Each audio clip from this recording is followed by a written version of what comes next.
आदरणीय अध्यक्ष महोदय, मैं आपका और सदन के सभी माननीय सदस्यों का हृदय से आभार व्यक्त करता हूं कि हमने इस महत्वपूर्ण अवसर पर एक सामूहिक चर्चा का रास्ता चुना है, जिस मंत्र ने, जिस जयघोष ने देश की आजादी के आंदोलन को ऊर्जा दी थी, प्रेरणा दी थी, त्याग और तपस्या का मार्ग दिखाया था, उस वंदे मातरम का पुण्य स्मरण करना इस सदन में हम सबका ये बहुत बड़ा सौभाग्य है। और हमारे लिए गर्व की बात है कि वंदे मातरम के 150 वर्ष निमित्त इस ऐतिहासिक अवसर के हम साक्षी बन रहे हैं।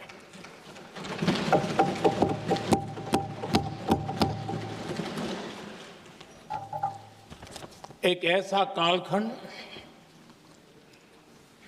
जो हमारे सामने इतिहास की अनगिनत घटनाओं को अपने सामने लेकर के आता है। ये चर्चा सदन की प्रतिबद्धता को तो प्रकट करेगी, लेकिन आने वाली पीढ़ियों के लिए भी, दर पीढ़ी के लिए भी ये शिक्षा का कारण बन सकती है, अगर हम सब मिलकर के इसका सदुपयोग करें तो। आदरणीय अध्यक्ष जी, एक ऐसा कालखंड है जब इतिहास के कई प्रेरक अध्याय फिर से हमारे सामने उजागर हुए हैं। अभी अभी हमने हमारे संविधान के 75 वर्ष गौरवपूर्व मनाए हैं। आज देश सरदार वल्लभ भाई पटेल की और भगवान बिरसा मुंडा की 150वीं जयंती भी मना रहा है। और अभी अभी हमने गुरु तेग बहादुर के 350वां बलिदान दिवस भी मनाया। और आज हम वंदे मातरम की 150 वर्ष निमित्त सदन की एक सामूहिक ऊर्जा को, उसकी अनुभूति करने का प्रयास कर रहे हैं। वंदे मातरम 150 वर्ष की यात्रा अनेक पड़ावों से गुजरी है, लेकिन आदरणीय अध्यक्ष जी, वंदे मातरम का जब 50 वर्ष हुए तब देश गुलामी में जीने के लिए मजबूर था। और वंदे मातरम के 100 साल हुए तब देश आपातकाल की जंजीरों में जकड़ा हुआ था।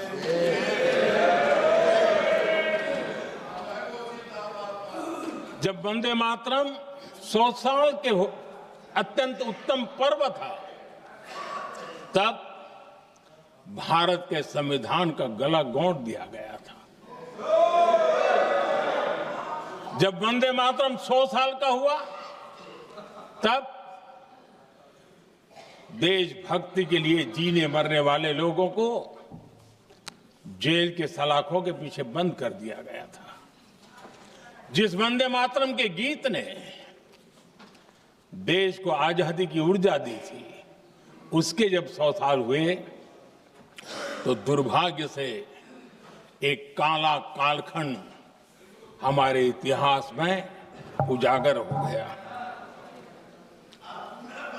हम लोकतंत्र के गिरोह में थे,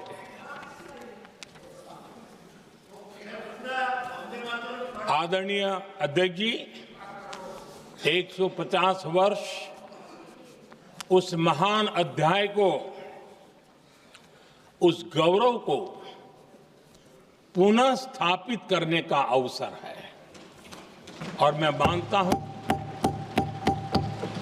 सदन ने भी और देश ने भी इस अवसर को जाने नहीं देना चाहिए।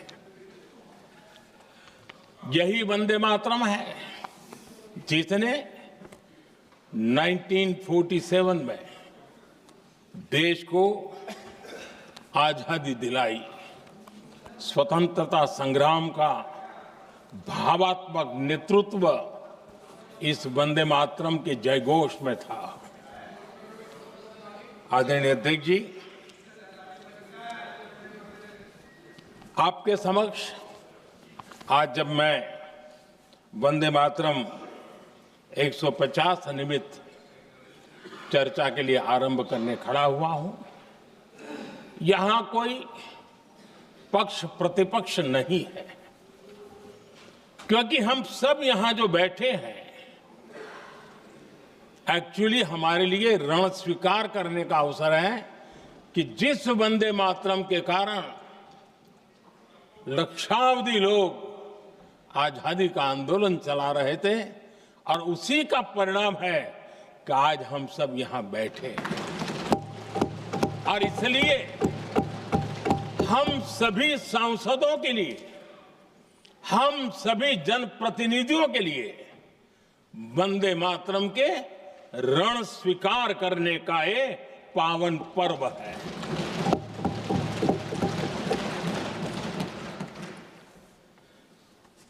और इससे हम प्रेरणा लेकर के वंदे मातरम की जिस भावना ने देश की आजादी का जंग लड़ा,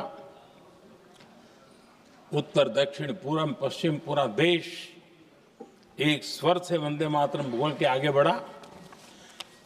फिर से एक बार अवसर है, आओ हम सब मिल के चले, देश को साथ लेके चले। आजादी के दीवानों ने जो सपने देखे थे उन सपनों को पूरा करने के लिए वंदे मातरम 150 हम सबकी प्रेरणा बने, हम सबकी ऊर्जा बने और देश आत्मनिर्भर बने। 2047 में विकसित भारत बना करके हम रहे, इस संकल्प को दोहराने के लिए ये वंदे मातरम हमारे लिए एक बहुत बड़ा अवसर है। आदरणीय अध्यक्ष जी, दादा तबीयत तो ठीक है ना? नहीं, कभी कभी इस उम्र में हो जाता है। आदरणीय अध्यक्ष जी, वंदे मातरम की इस यात्रा की शुरुआत बंकिम चंद्र जी ने 1875 में की थी और गीत ऐसे समय लिखा गया था जब 1857 के स्वातंत्र संग्राम के बाद अंग्रेज सल्तनत बौखलाई हुई थी, भारत पर भांति भांति के दबाव डाल रही थी, भांति भांति के जुल्म कर रही थी और भारत के लोगों को मजबूर किया जा रहा था अंग्रेजों के द्वारा। और उस समय उनका जो राष्ट्रीय गीत था, गॉड सेव द क्वीन, इसको भारत में घर घर पहुंचाने का एक षड्यंत्र चल रहा था। ऐसे समय बंकिम दा ने चुनौती दी और ईंट का जवाब पत्थर से दिया और उसमें से वंदे मातरम का जन्म हुआ।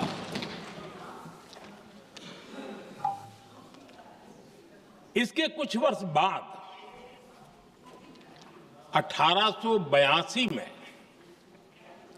जब उन्होंने आनंद मठ लिखा तो इस गीत का उसमें समावेश किया गया। आदरणीय अध्यक्ष जी, वंदे मातरम ने उस विचार को पुनर्जीवित किया था जो हजारों वर्ष से भारत की रग रग में रचा बसा था। उसी भाव को, उसी संस्कारों को, उसी संस्कृति को, उसी परंपरा को उन्होंने बहुत ही उत्तम शब्दों में, उत्तम भाव के साथ वंदे मातरम के रूप में हम सबको बहुत बड़ी सौगात दी थी। वंदे मातरम ये सिर्फ केवल राजनीतिक आजादी की लड़ाई का मंत्र नहीं था। सिर्फ हम अंग्रेज जाए और हम खड़े हो जाएं, अपने राह पर चले, इतने मात्र तक वंदे मातरम प्रेरित नहीं करता था, उससे कहीं आगे था।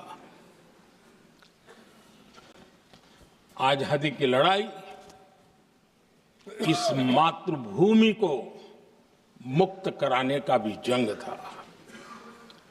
अपनी मां भारती को उन बेड़ियों से मुक्ति दिलाने का एक पवित्र जंग था। और वंदे मातरम की पृष्ठभूमि हम देखें, उसके संस्कार सरिता देखें, तो हमारे यहां वेद काल से एक बात बार बार हमारे सामने आई है। जब वंदे मातरम कहते हैं तो वही वेद काल की बात हमें याद आती है। वेद काल से कहा गया है, माता भूमि ही पुत्रो अहम पृथिव्याः,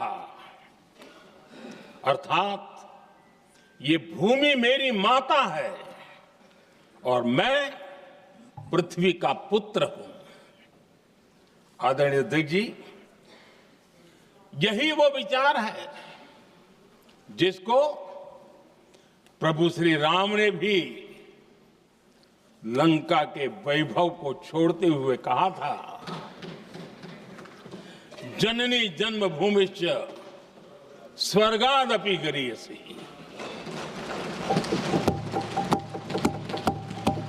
वंदे मातरम यही महान सांस्कृतिक परंपरा का एक आधुनिक अवतार है।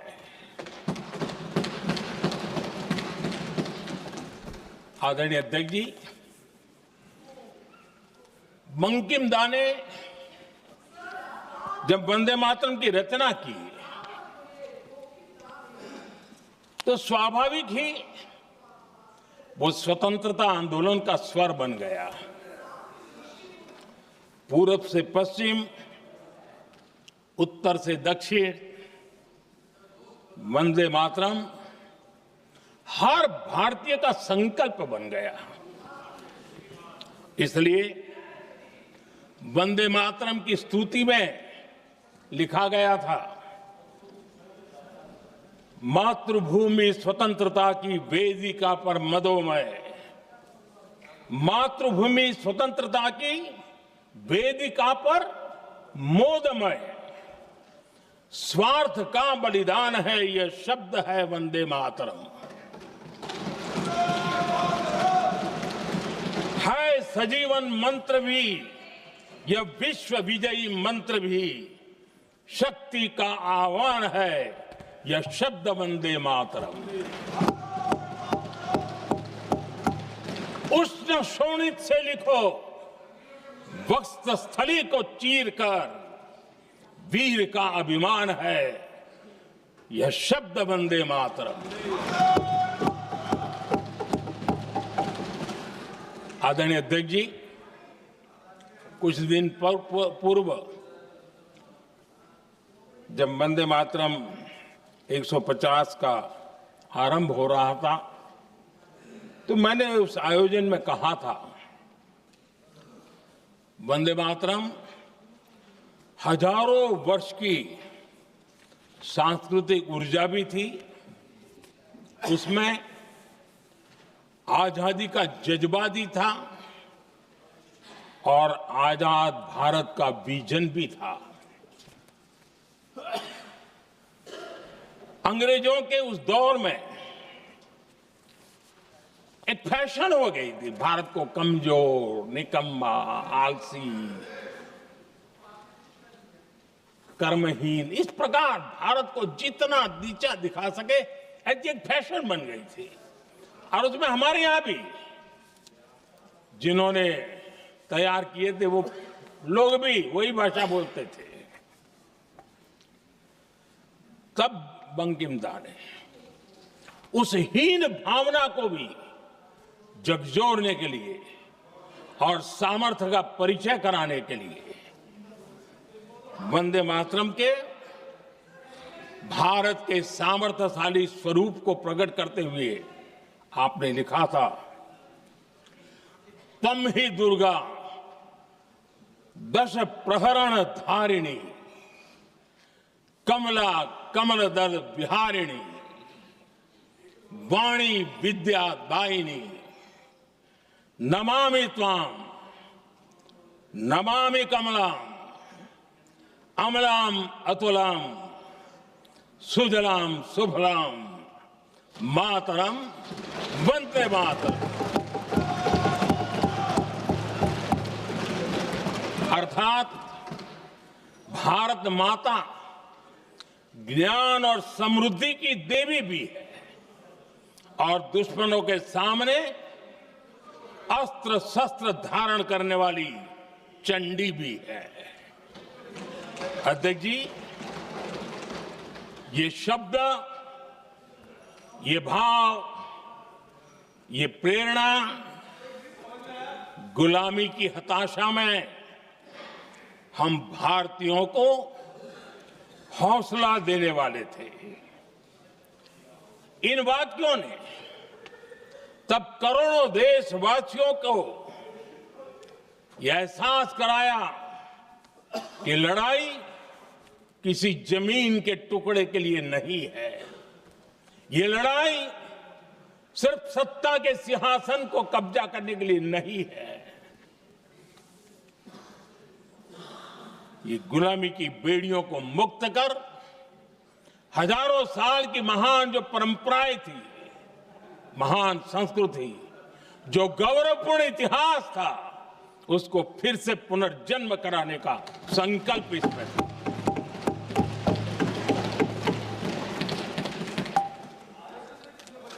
आदरणीय अध्यक्ष जी,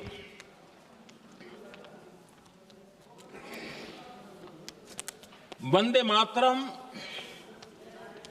इसका जो जन जन से जुड़ाव था, ये हमारे स्वतंत्र संग्राम की एक लंबी गाथा अभिव्यक्त होती है। आदरणीय अध्यक्ष जी, जब भी जैसे किसी नदी की चर्चा होती है, चाहे सिंधु हो, सरस्वती हो, कावेरी हो, गोदावरी हो, गंगा हो, यमुना हो, उस नदी के साथ एक सांस्कृतिक धारा प्रवाह, एक विकास यात्रा का धारा प्रवाह, एक जन जीवन की यात्रा का प्रवाह उसके साथ जुड़ जाता है। लेकिन क्या कभी किसी ने सोचा है कि आजादी जंग के हर पड़ाव, वो पूरी यात्रा वंदे मातरम की भावनाओं से गुजरता था, उसके तट पर पल्लवित होता था। ऐसा भाव काव्य शायद दुनिया में कहीं उपलब्ध नहीं होगा। आदरणीय अध्यक्ष जी,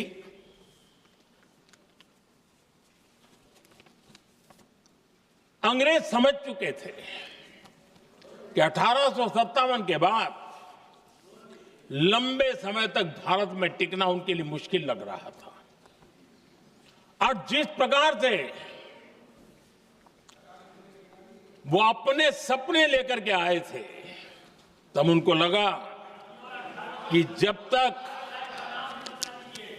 तक भारत को बांटेंगे नहीं, जब तक भारत को टुकड़ों में नहीं बांटेंगे, भारत में ही लोगों को एक दूसरे से लड़ाएंगे नहीं, तब तक यहां राज करना मुश्किल है।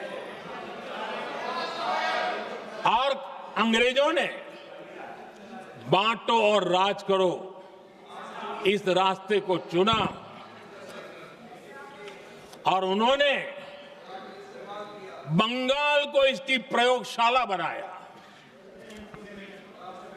क्योंकि अंग्रेज भी जानते थे वो एक वक्त था जब बंगाल का बौद्धिक सामर्थ्य देश को दिशा देता था, देश को ताकत देता था, देश को प्रेरणा देता था। और इसलिए अंग्रेज भी चाहते थे कि बंगाल का ये जो सामर्थ्य है वो पूरे देश की शक्ति का एक प्रकार से केंद्र बिंदु है। और इसलिए अंग्रेजों ने सबसे पहले बंगाल के टुकड़े करने की दिशा में काम किया और अंग्रेजों का मानना था कि एक बार बंगाल टूट गया तो ये देश भी टूट जाएगा और वो यावत चंद्र दिवाकर राज करते रहेंगे, ये इनकी सोच थी। 1905 में अंग्रेजों ने बंगाल का विभाजन किया, लेकिन जब अंग्रेजों ने 1905 में ये पाप किया तो वंदे मातरम चट्टान की तरह खड़ा रहा। बंगाल की एकता के लिए वंदे मातरम गली गली का नाद बन गया था और वही नारा प्रेरणा देता था। अंग्रेजों ने बंगाल विभाजन के साथ ही भारत को कमजोर करने के बीच और अधिक बोने की दिशा पकड़ ली थी, लेकिन वंदे मातरम एक स्वर एक सूत्र के रूप में अंग्रेजों के लिए चुनौती बनता गया और देश के लिए चट्टान बनता गया। आदरणीय अध्यक्ष जी,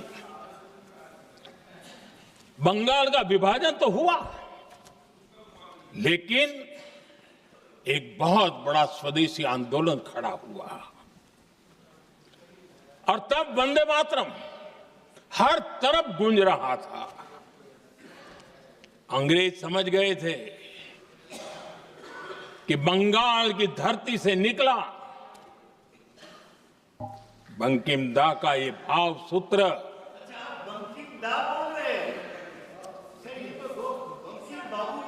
बंकिम बाबू बोले। अच्छा, thank you thank you thank you thank you thank you, आपकी भावनाओं के लिए मैं आदर करता हूं। बंकिम बाबू ने थैंक यू दादा, थैंक यू। हाँ, आपको तो दादा कह सकता हूं ना, वरना उसमें भी आपको इतराज हो जाएगा। बंकिम बाबू ने ये जो भाव विश्व तैयार किया था, उनके भाव गीत के द्वारा उन्होंने अंग्रेजों को हिला दिया और अंग्रेजों ने देखिए कितनी कमजोरी होगी और इस गीत की ताकत कितनी होगी। अंग्रेजों ने उसको कानूनी रूप से प्रतिबंध लगाने के लिए मजबूर होना पड़ा था। गाने पर सजा, छापने पर सजा, इतना ही नहीं वंदे मातरम शब्द बोलने पर भी सजा। इतने कठोर कानून लागू कर दिए गए थे। हमारे देश की आजादी के आंदोलन में सैकड़ों महिलाओं ने नेतृत्व किया, लक्षावधि महिलाओं ने योगदान दिया। एक घटना का मैं जिक्र करना चाहता हूं। 22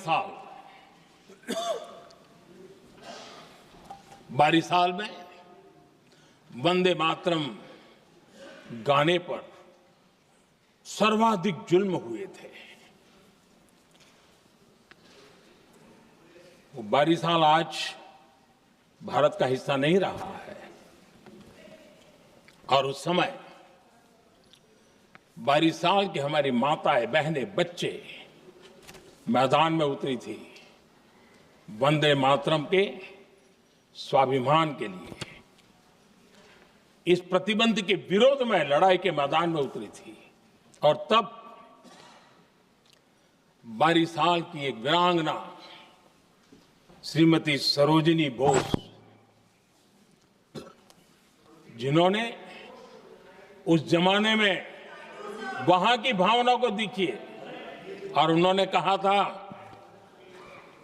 कि वंदे मातरम जो प्रतिबंध लगा है, जब तक ये प्रतिबंध नहीं हटता है मैं अपनी चूड़ियां जो पहनती हूं निकाल दूंगी। भारत में वो एक जमाना था, चूड़ी निकालना यानी महिला के जीवन की एक बहुत बड़ी घटना हुआ करती, लेकिन उनके लिए वंदे मातरम की वो भावना थी। उन्होंने अपनी सोने की चूड़ियां, जब तक वंदे मातरम प्रतिबंध नहीं हटेगा मैं दोबारा नहीं धारण करूंगी, ऐसा बड़ा व्रत ले लिया था। हमारे देश के बालक भी पीछे नहीं रहे थे। उनको कोड़े की सजा होती थी, छोटी छोटी उम्र में उनको जेल में बंद कर दिया जाता। और उन दिनों खास करके बंगाल की गलियों में लगातार वंदे मातरम के लिए प्रभात फेरियां निकलती थी। अंग्रेजों के नाको दम कर दिया था। और उस समय गीत गूंजता था बंगाल में, जाए जाबे जीवनो चोले, जाए जाबे जीवनो चोले, जोगो तो माजे तोमार काजे वंदे मातरम बोले।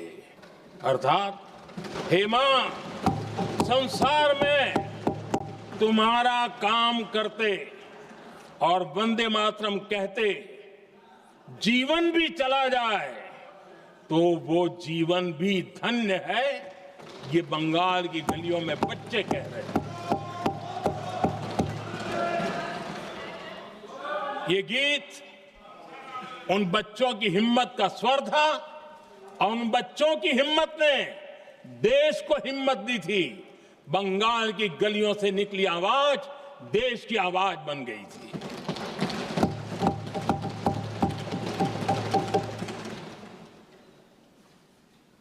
उन्नीस 1905 में फरीदपुर के गांव में बहुत छोटी छोटी उम्र के बच्चे जब वंदे मातरम के नारे लगा रहे थे, अंग्रेजों ने बेरहमी से उन पर कोड़े मारे थे।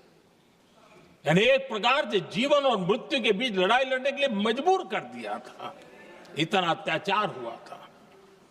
1906 में नागपुर में नील सिटी हाई स्कूल के उन बच्चों पर भी अंग्रेजों ने ऐसे ही जुल्म किए थे। गुनाह यही था कि वो एक स्वर से वंदे मातरम बोल करके खड़े हो गए थे। उन्हें वंदे मातरम के लिए मंत्र का महात्म्य अपनी ताकत से सिद्ध करने का प्रयास किया था। हमारे जांबाज सपूत बिना किसी डर के फांसी के तख्त पर चढ़ते थे और आखिरी सांस तक वंदे मातरम, वंदे मातरम, वंदे मातरम, यही उनका भाव घोष रहता था। खुदीराम बोस, मदनलाल ढींगरा, राम प्रसाद बिस्मल, अशफाकुल्ला खान, रोशन सिंह, राजेंद्र नाथ लाहिड़ी, रामकृष्ण विश्वास, अनगिनत जिन्होंने वंदे मातरम कहते कहते फांसी के फंदे को अपने गले पर लगाया था। लेकिन देखिए, ये अलग अलग जेलों में होता था, अलग अलग इलाकों में होता था। प्रक्रिया करने वाले चेहरे अलग थे, लोग अलग थे, जिन पर जुल्म हो रहा था उनकी भाषा भी अलग थी, लेकिन एक भारत श्रेष्ठ भारत, इन सब का मंत्र एक ही था, वंदे मातरम।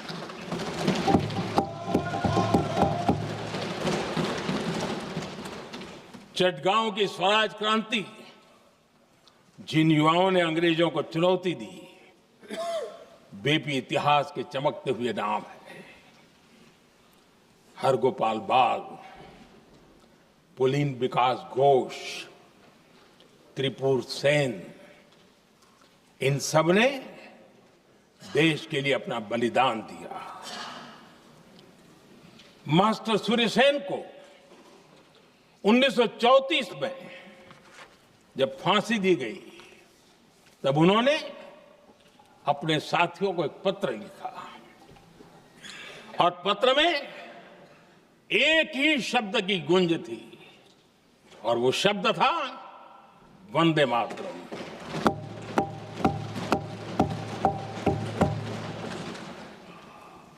आदरणीय अध्यक्ष जी, हम देशवासियों को गर्व होना चाहिए। दुनिया के इतिहास में कहीं पर भी ऐसा कोई काव्य नहीं हो सकता, ऐसा कोई भावगीत नहीं हो सकता जो सदियों तक एक लक्ष्य के लिए कोटि कोटि जनों को प्रेरित करता हो और जीवन आहूत करने के लिए निकल पड़ते हो। दुनिया में ऐसा कोई भावगीत नहीं हो सकता जो वंदे मातरम। पूरे विश्व को पता होना चाहिए कि गुलामी के कालखंड में भी ऐसे लोग हमारे यहां पैदा होते थे जो इस प्रकार के भावगीत की रचना कर सकते थे। ये विश्व के लिए अजूबा है, हमें गर्व से कहना चाहिए, तब दुनिया भी मानना शुरू करेगी। ये हमारी स्वतंत्रता का मंत्र था, ये बलिदान का मंत्र था, ये ऊर्जा का मंत्र था, ये सात्विकता का मंत्र था, ये समर्पण का मंत्र था, ये त्याग और तपस्या का मंत्र था, संकटों को सहने का सामर्थ्य देने का ये मंत्र था, और वो मंत्र वंदे मातरम था। और इसलिए गुरुदेव रविंद्रनाथ टैगोर ने लिखा था, उन्होंने लिखा था, एकी सूत्रे बांधी आछी सोहोस्टोटी मौन, एक ही कार्य सौंपी आछी सहस्त्र जीवन, वंदे मातरम। अर्थात एक सूत्र में बंधे हुए सहस्त्र मन, एक ही कार्य में अर्पित सहस्त्र जीवन, वंदे मातरम। ये रविंद्रनाथ टैगोर जी ने लिखा।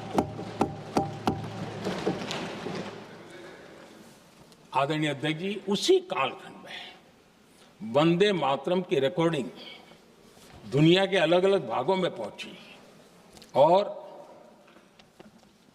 लंदन में जो क्रांतिकारियों की एक प्रकार से तीर्थ भूमि बन गया था, वो लंदन का इंडिया हाउस, वीर सावरकर जी ने वहां वंदे मातरम गीत और वहां ये गीत बार बार गूंजता था। देश के लिए जीने मरने वालों के लिए वो एक बहुत बड़ा प्रेरणा का अवसर रहता था। उसी समय बिपिन चंद्र पाल और महर्षि अरविंद घोष, उन्होंने अखबार निकाले, उस अखबार का नाम भी उन्होंने वंदे मातरम रखा।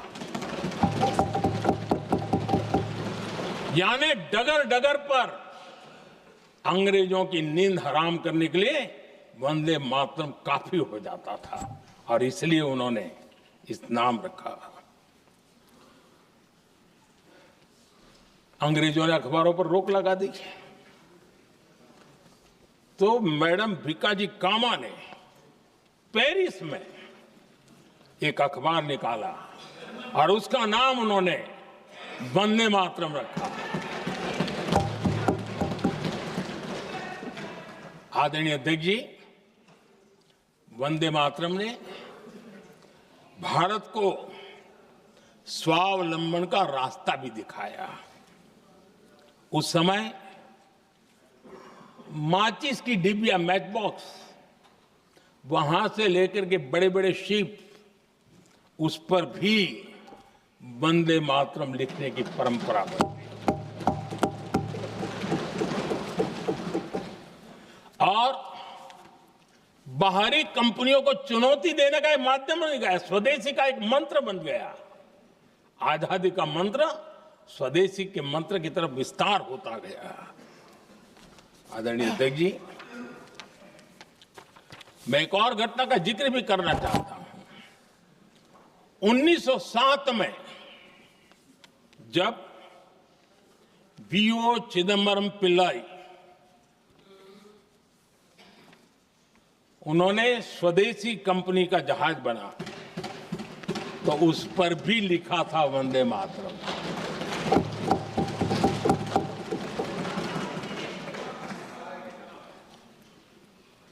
राष्ट्रकवि सुब्रमण्य भारती ने वंदे मातरम को तमिल में अनुवाद किया, स्तुति गीत लिखे। उनके कई तमिल देशभक्ति गीतों में वंदे मातरम की श्रद्धा साफ साफ नजर आती है। शायद सभी लोगों को, हो सकता है तमिलनाडु के लोगों को पता हो, लेकिन सभी लोगों को ये बात का पता न हो कि भारत का ध्वज गीत वी सुब्रमण्यम भारती ने ही लिखा था। उस ध्वज गीत का वर्णन जिस पर वंदे मातरम लिखा हुआ था, तमिल में इस ध्वज गीत का शीर्षक था ताइन माणी कोड़ी पारीर, तालंदु पणिंदु पुलहिंद्रु वारीर।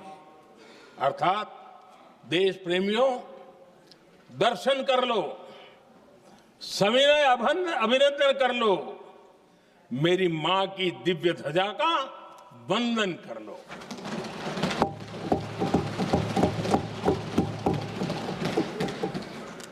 आदरणीय अध्यक्ष महोदय, मैं आज इस सदन में वंदे मातरम पर महात्मा गांधी की भावनाएं क्या थी वो भी रखना चाहता हूं।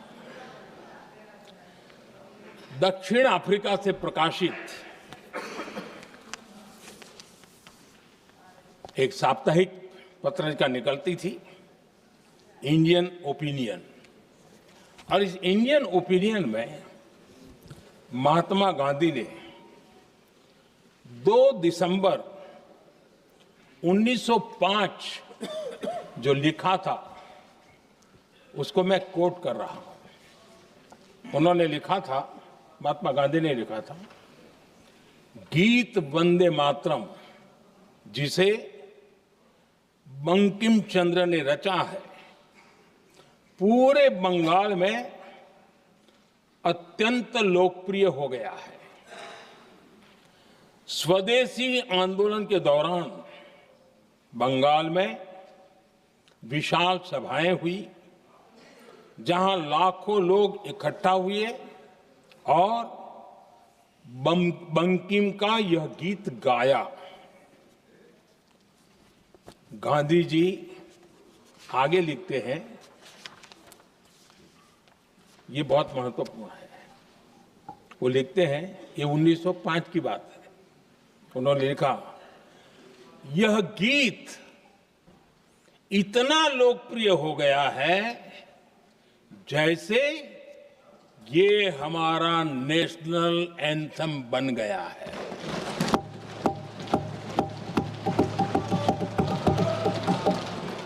इसकी भावनाएं महान है और यह अन्य राष्ट्रों के गीतों से अधिक मधुर है।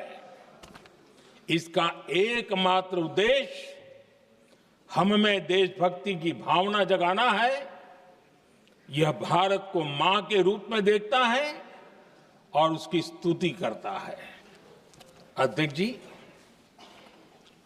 जो वंदे मातरम 1905 में महात्मा गांधी को नेशनल एंथम के रूप में दिखता था, देश के हर कोने में, हर व्यक्ति के जीवन में जो भी देश के लिए जीता जानता, देश के लिए जागता था, उन सब के लिए वंदे मातरम की ताकत बहुत बड़ी थी।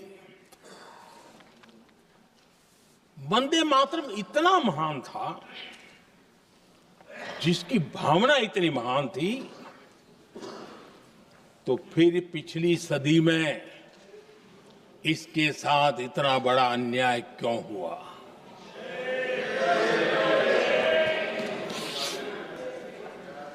वंदे मातरम के साथ विश्वासघात क्यों हुआ?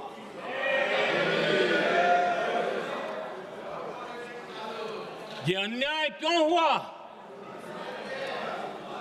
वो कौन सी ताकत थी जिसकी इच्छा खुद पूज्य बापू की भावनाओं पर भी भारी पड़ गई, जिसने वंदे मातरम जैसी पवित्र भावना को भी विवादों में घसीट दिया? मैं समझता हूं कि आज जब हम वंदे मातरम के 150 वर्ष का पर्व मना रहे हैं, चर्चा कर रहे हैं, तो हमें उन परिस्थितियों को भी हमारी नई पीढ़ियों को जरूर बताना हमारा दायित्व है, जिससे के वजह से वंदे मातरम के साथ विश्वासघात किया गया। वंदे मातरम के प्रति मुस्लिम लीग की विरोध की राजनीति तेज होती जा रही थी। मोहम्मद अली जिन्ना ने लखनऊ से 15 अक्टूबर 1937 को वंदे मातरम के विरुद्ध का नारा बुलंद किया। फिर कांग्रेस के तत्कालीन अध्यक्ष जवाहरलाल नेहरू को अपना सिंहासन डोलता दिखा। बजाय कि नेहरू जी मुस्लिम लीग के आधारहीन बयानों को तगड़ा जवाब देते, करारा जवाब देते, मुस्लिम लीग के बयानों की निंदा करते,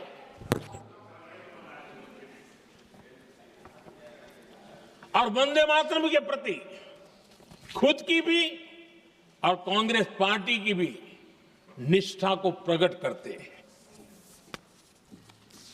लेकिन उल्टा हुआ। वो ऐसा क्यों कर रहे, वो तो पूछा ही नहीं, न जाना, लेकिन उन्होंने वंदे मातरम की ही पड़ताल शुरू कर दी।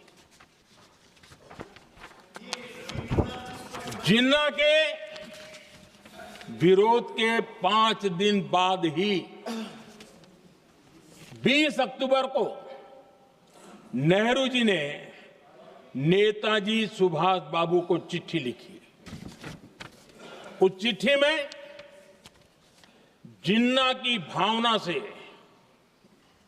नेहरू जी अपनी सहमति जताते हुए कि वंदे मातरम की, ये जो उन्होंने सुभाष बाबू को लिखा है, वंदे मातरम की आनंद मठ वाली पृष्ठभूमि मुसलमानों को इरिटेट कर सकती है।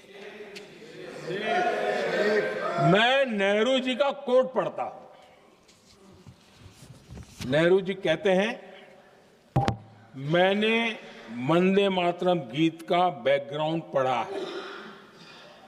नेहरू जी फिर लिखते हैं, मुझे लगता है कि ये जो बैकग्राउंड है, इससे मुस्लिम भड़केंगे। साथियों,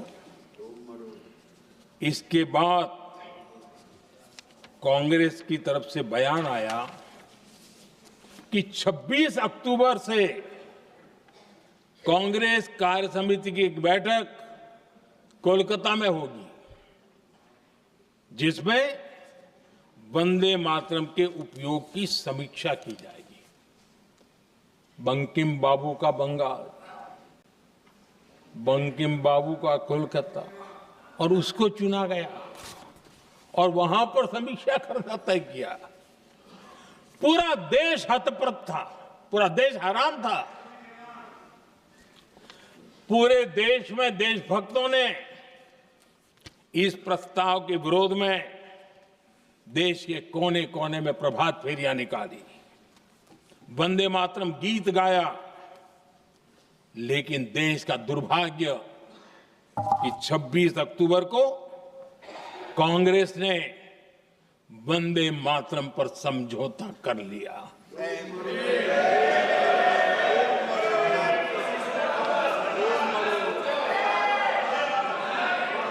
वंदे मातरम के टुकड़े करने के फैसले में, वंदे मातरम के टुकड़े कर दिए। उस फैसले के पीछे नकाब ये पहना गया, चोला ये पहना गया कि ये तो सामाजिक सद्भाव का काम है।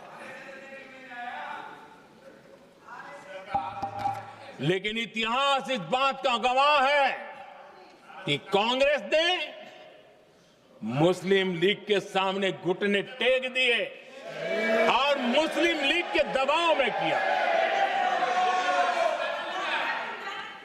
और कांग्रेस का ये तुष्टीकरण की राजनीति को साधने का एक तरीका था।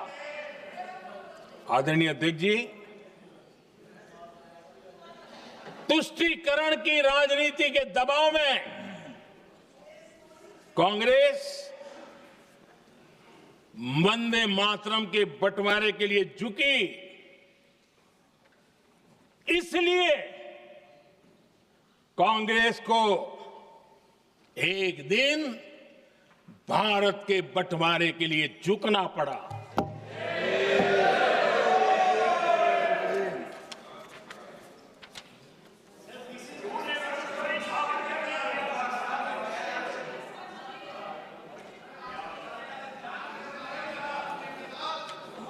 मुझे लगता है कांग्रेस ने आउटसोर्स कर दिया है।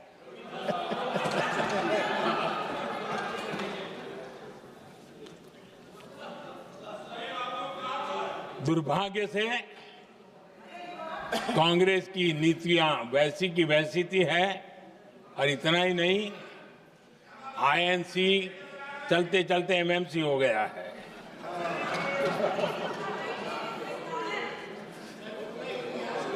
आज भी कांग्रेस और उसके साथी और जिन जिन के नाम साथ कांग्रेस जुड़ा हुआ है, सब वंदे मातरम पर विवाद खड़ा करने की कोशिश करते हैं।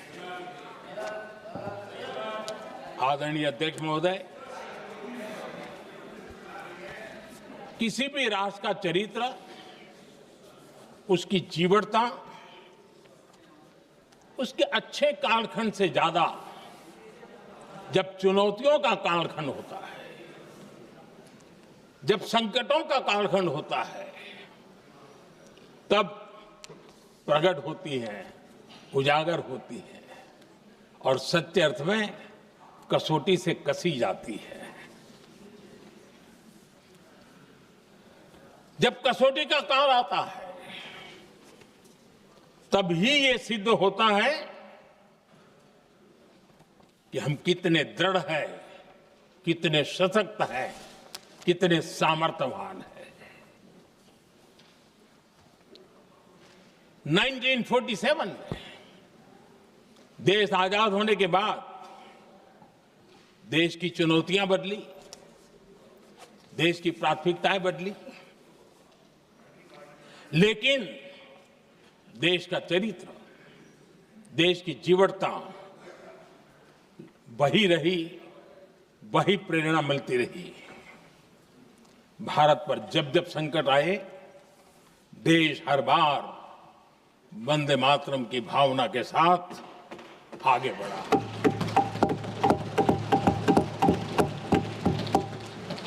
बीच का कालखंड कैसा गया जाने दो, लेकिन आज भी 15 अगस्त 26 जनवरी की जब बात आती है, हर घर तिरंगा की बात आती है, चारों तरफ वो भाव दिखता है, तिरंगे झंडे फहराते। एक जमाना था जब देश पर खाद्य का संकट आया, वही वंदे मातरम का भाव था। मेरे देश के किसानों ने अंदर के भंडार भर दिए और इसके पीछे भाव वही है, वंदे मातरम। जब देश की आजादी को कुचलने की कोशिश हुई, संविधान के पीठ पे छुरा भोंक दिया गया, आपातकाल थोप दिया गया, यही वंदे मातरम की ताकत थी कि देश खड़ा हुआ और प्रयास करके रहा। देश पर जब भी युद्ध थोपे गए, देश को जब भी संघर्ष की नौबत आई, यही वंदे मातरम का भाव था। देश का जवान सीमाओं पर अड़ गया और मां भारती का झंडा फहराता रहा, विजय से प्राप्त कर। कोरोना जैसे वैश्विक महासंकट आया, यही देश उसी भाव से खड़ा हुआ, उसको भी परास्त करके आगे बढ़ गया। आदरणीय अध्यक्ष जी, यह राष्ट्र की शक्ति है, यह राष्ट्र को भावनाओं से जोड़ने वाला सामर्थ्यवान एक ऊर्जा प्रवाह है, ये चेतना प्रवाह है, ये संस्कृति की अविरल धारा का प्रतिबिंब है, उसका प्रकटीकरण है। ये वंदे मातरम हमारे लिए सिर्फ स्मरण करने का काल नहीं, एक नई ऊर्जा, नई प्रेरणा का लेने का काल बन जाए और हम उसके लिए प्रति समर्पित होते चले। और मैंने पहले कहा, हम लोगों पर तो कर्ज है वंदे मातरम का। वही वंदे मातरम है जिसने वो रास्ता बनाया, जिस रास्ते से हम यहां पहुंचे हैं, और इसलिए हमारा कर्ज बनता है।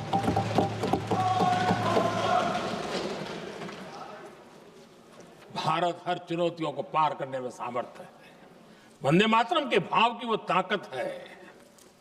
वंदे मातरम ये सिर्फ गीत या भावगीत नहीं, ये हमारे लिए प्रेरणा है। राष्ट्र के प्रति कर्तव्यों के लिए हमें झकझोरने वाला काम है और इसलिए हमें निरंतर इसको करते रहना होगा। हम आत्मनिर्भर भारत का सपना लेकर के चल रहे हैं, इसको पूरा कर रहा है। वंदे मातरम हमारी प्रेरणा है। हम स्वदेशी आंदोलन को ताकत देना चाहते हैं। समय बदला होगा, रूप बदले होंगे, लेकिन पूज्य गांधी ने जो भाव व्यक्त किया था, उस भाव की ताकत आज भी मौजूद है और वंदे मातरम हमें जोड़ता है। देश के महापुरुषों का सपना था स्वतंत्र भारत का। देश की आज की पीढ़ी का सपना है समृद्ध भारत का। आजाद भारत का सपने को सिंचा था वंदे भारत की भावना है, वंदे मातरम की भावना ने। समृद्ध भारत के सपने को सिंचेगा वंदे मातरम की भावना। उसी भावना को लेकर के हमें आगे चलना है और हमें आत्मनिर्भर भारत बनाना। 2047 में देश विकसित भारत बन के रहे। अगर आजादी के 50 साल पहले कोई आजाद भारत का सपना देख सकता था, तो 25 साल पहले हम भी तो समृद्ध भारत का सपना देख सकते हैं, विकसित भारत का सपना देख सकते हैं और इस सपने के लिए अपने आप को खपा भी सकते हैं। इसी मंत्र, इसी संकल्प के साथ वंदे मातरम हमें प्रेरणा देता रहे। वंदे मातरम का हम ऋण स्वीकार करें, वंदे मातरम की भावना को लेकर के चले, देशवासियों को साथ लेकर के चले, हम सब मिलकर के चले, इस सपने को पूरा करें। इसी एक भाव के साथ ये चर्चा का आज आरंभ हो रहा है। मुझे पूरा विश्वास है कि दोनों सदनों में देश के अंदर वो भाव भरने वाला कारण बनेगा, देश को प्रेरित करने वाला कारण बनेगा, देश की नई पीढ़ी को ऊर्जा देने का कारण बनेगा। इन्हीं शब्दों के साथ आपने मुझे अवसर दिया, मैं आपका बहुत बहुत आभार व्यक्त करता हूं। बहुत बहुत धन्यवाद। वंदे मातरम, वंदे मातरम।